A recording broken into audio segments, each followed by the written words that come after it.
Hello tout le monde, j'espère que vous allez bien. Aujourd'hui on se retrouve dans une nouvelle vidéo dans laquelle je vais tester une nouvelle palette. Il s'agit de la palette Wishing You, donc qui est sortie pour les fêtes. Cette palette elle se présente comme ceci, on a un petit élastique, on a un miroir comme ça et donc elle s'ouvre comme ceci au niveau des couleurs. On est sur des marronnés froids, on a un beau lilas, un beau bleu. Je vais commencer d'abord avec le nude ici, le beige. Il n'y a pas de nom sur la palette donc je vais pas vous donner le nom des fards mais c'est pas grave, c'est poudreux. Je sais pas si vous avez vu. C'est poudreux mais bien pigmenté. Le beige marque bien sur ma carnation. Il est bien mat, il marque bien. J'ai eu besoin que de tremper mon pinceau une fois. Pour le moment, c'est très bien. Ensuite, je vais utiliser la teinte, celle-ci, que vous voyez là. Voilà. Pour la mettre en fard de transition. C'est bien pigmenté. Je trouve ça vraiment pas mal. C'est bien pigmenté. J'ai pas eu besoin d'en reprendre beaucoup de fois. Ça se travaille bien. Ça s'estompe bien aussi, donc pour le moment, aucun problème. Je vais prendre le marronné ici, toujours poudreux mais moins, par contre très bien pigmenté.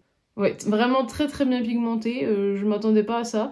La dernière fois que j'ai testé des fards Sephora, c'était en quelle année? En 2019, je crois que c'était une collection pareil de Noël.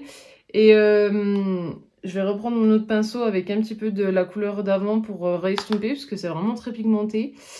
Et c'était une palette pareil de la collection de Noël. Il me semble que c'était avec une chouette, une palette ronde. Si je vous la retrouve en photo, je la mettrai là. Et j'avais trouvé les fards vraiment bof, pas pigmentés, pas de bonne qualité. Après moi je me suis jamais penchée sur les collaborations, que ce soit avec Sananas, Richard, Doll Beauty ou Marion Caméléon. J'ai jamais eu une des palettes qu'ils avaient créées, donc j'avais pas retesté les fards, mais pour le moment je trouve ça vraiment bien. Voilà ce que ça donne. Je vais revenir à nouveau foncé, donc avec ce marron ici. Alors là pour le coup c'est pas poudreux. Bon après moi vous savez ça me dérange pas trop, si c'est pigmenté c'est pas un souci. C'est bien pigmenté, ça fait pas de taches. Ça s'estompe bien, franchement je suis très surprise. Au niveau de la base j'ai bien sûr la Anastasia Beverly Hills, comme à chaque fois que je teste une palette, hein. Ça change pas. Je pense que je vais prendre cette teinte ici, et en coin interne on viendra mettre celle-ci. Je vais le prendre au pinceau pour voir ce que ça donne, et puis si ça va pas on le prendra au doigt. Ça a l'air pas très crémeux. Alors là ça nécessiterait je pense une base, hein, parce que là... je vais avoir des chutes, je pense. Donc avec une base, ça aurait été mieux. Mais ça va. Au pinceau, c'est pas ça. Et au doigt... ouais, au doigt, c'est quand même mieux. Mais j'ai des irisés qui sont bien mieux. Hein. C'est pas... je m'attendais à quand même un peu mieux. Au niveau des irisés, je suis pas fan. Je vais prendre un autre petit pinceau. Puis je vais venir prendre la couleur que je vous ai dit. Qui a l'air... elle a l'air très belle. Alors, elle est plus lumineuse. Mais... c'est pas la folie. En fait moi j'aime bien les fards irisés mais qui font pas vraiment de matière sur le fard. Là ça ressemble un peu aux irisés de chez W7 et on voit qu'on a beaucoup de fards. Moi c'est pas ma formulation préférée mais c'est pas mal. Après bon c'est pas très irisé. Pour le coin interne je pense qu'on va venir se mettre le petit doré qui est juste ici.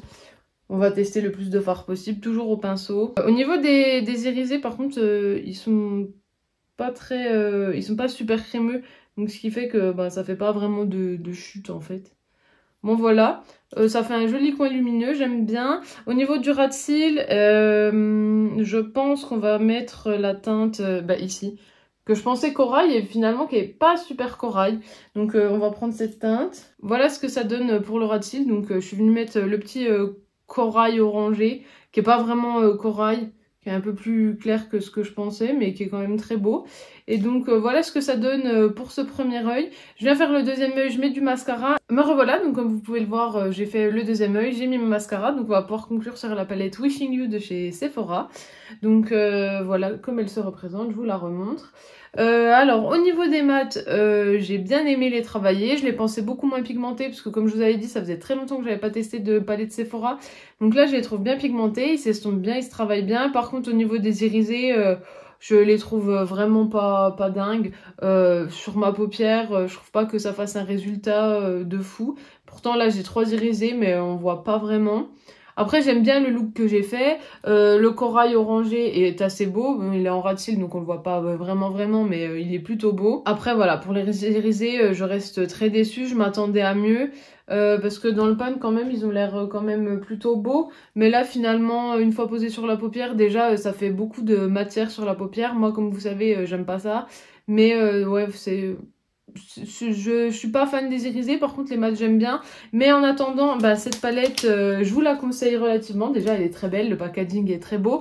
Au niveau des fards, voilà, ils sont très beaux aussi. Les mats se travaillent bien. Les irisés, ça dépend quel type d'irisé bah, vous aimez. Moi c'est pas ce que je préfère, mais peut-être que vous aimerez. Je pense qu'elle sera en solde, donc si vous la trouvez en solde, je vous la conseille. Et après si vous la trouvez à prix plein, je sais pas quel prix c'est, mais faut pas payer, je pense, plus de 25 € pour cette palette. Hein. Mais après voilà, elle est très jolie. Moi je l'aime beaucoup, c'est un cadeau donc moi elle me plaît, je continuerai à l'utiliser avec plaisir, mais j'ai mieux quand même dans ma collection. Sinon au niveau des lèvres j'ai un autre produit à tester, donc il s'agit du rouge à lèvres le Power Bullet de chez Huda Beauty, donc il est sorti avec la collection Empowered et c'est la teinte Interview, donc c'est un mat, il se présente comme ceci. Je vais pas faire le contour des lèvres, juste je viens de mettre. Là ça glisse bien, au niveau de la couleur j'aime bien.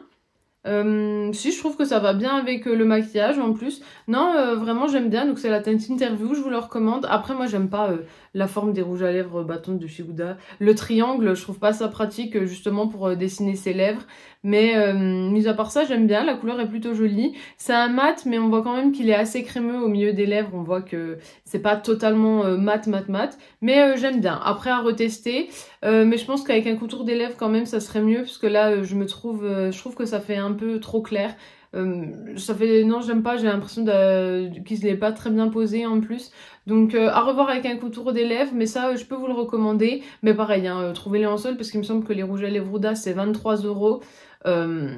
Je pense pas qu'un rouge à lèvres comme ça, ça vale vraiment 23 €. Ces deux produits, je vous les recommande. Ils sont bien, ils sont de bonne qualité. Les packagings sont beaux, ça se travaille bien à chaque fois. Donc ces deux produits, j'en suis contente et je vous les recommande. J'espère que la vidéo vous aura plu. Vous pouvez toujours l'aimer, la commenter, la partager. Et bien sûr, pensez à vous abonner donc à mon TikTok et à mon YouTube parce que ça me fera toujours plaisir.